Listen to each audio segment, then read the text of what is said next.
Hi everybody, this video is sponsored by a contribution from Jamie, and this is what she wants you to know. Hey Ollie, can you possibly make a video about the narc not acknowledging or reacting appropriately to your distaste for them?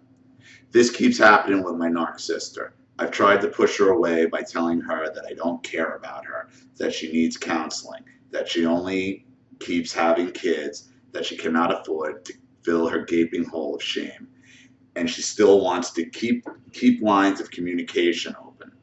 Yeah, that's bullshit. So you're dealing with somebody who you're trying to go no contact with, but they're giving you a hard time. You need look, you need to be very clear and very concise, and you can't be wishy-washy about this. You have to just basically break it down for her as, look, I don't like you, I don't like the things you do, I don't believe a word that comes out of your mouth. You're a pathological liar. I want nothing to do with you. Leave. And if you continue to try to harass me, I will take legal action. I mean that's the long and the short of it right there. You know, you have to be very firm and very concise that you want nothing to do with them. I swear, if I told her to go get hit by a bus, she would be like, I still love you. It's annoying. And I hate that, you know, when they tell you, and that's a tactic of the narcissist when you're pissed and you're trying to break away from you, and then they start telling you how they love you, and that's just the line, and you got to let that roll right off your back. I'm totally no contact now, but I need some perspective. I know she is just saying those things because she is deeply disillusioned and is trying to be like Jesus or whatever. Ironically, she does not even know what that means. I also told her that she needs to learn what empathy is, and and she said she does, giving me a false definition of it. I'm not surprised. See, here's your problem. You're trying to tell her specifically, well, not specifically, vaguely about empathy. You need to be specific. You did this, you did that, you did it deliberately, you did it to hurt me, and you do things to hurt people, and you don't care. And then you will stand here and play the victim and play sweet, and I want nothing to do with it.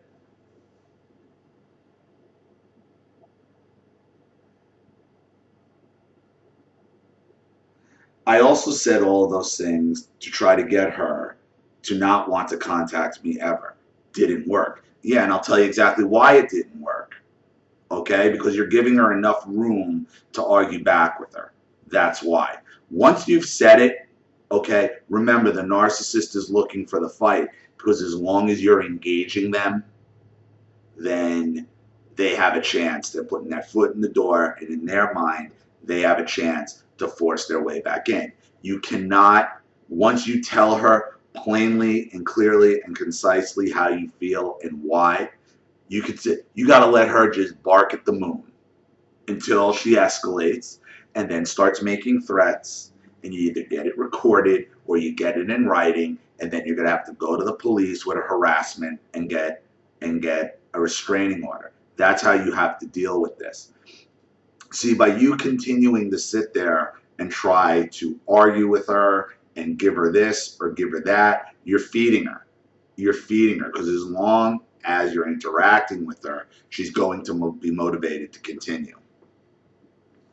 I just got an email from her the other day telling me that my dad was in the hospital. I didn't respond. Good. My father is the enabler to my pathological narc mother. The same scenario happened a while ago, 10 years or so, when I was trying to tell her that we could be sisters without having to be best friends. Well, you're always going to be biological sisters, but this is beyond being best friends. You don't even like this girl, and she seems like she does nothing that a typical loving sister would do. And it's because I just don't feel like that. She always pressured me to do this, and I just don't feel that way. I am the COD, and she is the narc. We never been close. She publicly rage cries, etc., until I gave in. I don't plan on never responding again, and I know that's what I have to do. Exactly, and that's what I just told you to do. I don't hope for things to get better anymore. I just want them all to go away, Jamie. Well, thanks for your question, Jamie, and thanks for your contribution. And look, some of these narcissists are persistent as hell, and you just have to continue to ignore them. This is why I always say when going no contact, moving far, far away is the best thing you can do. Because when there's a physical barrier where you're when you're not right there and not readily available for them to physically show up there for you, it goes away. Now, if you were to say move away, move hundreds, thousand miles away, and she was still emailing you, who cares? You could just mark all that shit as spam so you never see it. Which one might not be a bad idea. You should just mark all their emails when you get them as spam, delete. Don't even open them. Don't even open them. Don't even read them, because by reading them, you're just working yourself up. It doesn't matter what she said, because you already said your dad was in the hospital and you didn't respond. So did knowing your dad was in the hospital change anything? No. So why are you even opening or reading the correspondence if you're already no contact? This is a big mistake you're making. I understand that she's being persistent, but that doesn't mean you have to take the bait by reading it, getting yourself all worked up. You know they're terminators. You know they're focused on their mission and they will never stop.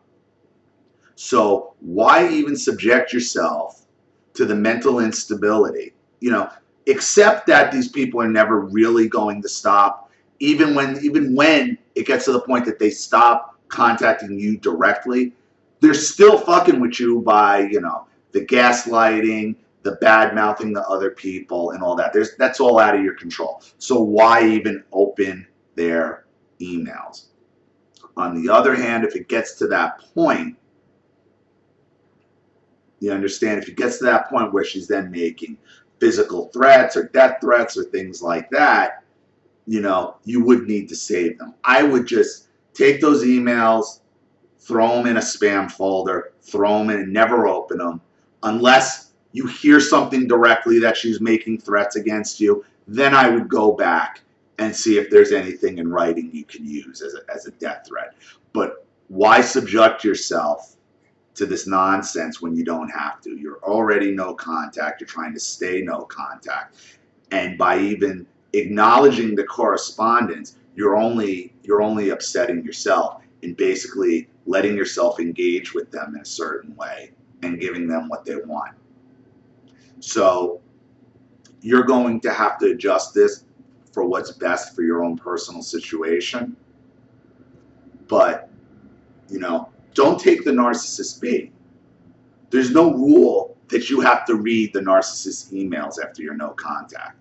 There's no rule that you got to sit there and put up with their bullshit if you don't have to. Okay?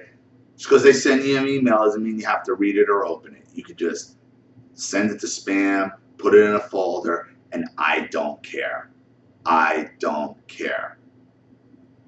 That way, if she ever does show up and be like, you know, after what I said to you in this email or that email, all you got to do is turn around and say, Pumpkin, I stopped reading your emails a long time ago. Nothing you say matters. So just go away. And I would leave it at that. But hold on to them in case there's some kind of death threat or something like that where you would need to take some kind of legal action to protect yourself. You know, I always suggest trying to get as physically far away as possible when going no contact, because it quells a lot of this shit. And I know it's frustrating and it's annoying. But I think by us even reading it, even if you don't respond to what you read, they're still accomplishing their objective, which is to upset you, which is to get you out of a stable state of mind. So why do it?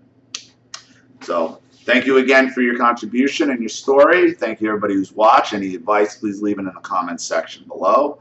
And again, if you want a video made for you, you know what to do with the PayPal link. Just hit it up and I'll get a video out to you right away. This is Ollie Matthews. Thanks for watching. We'll see you all again soon. Take care. Bye.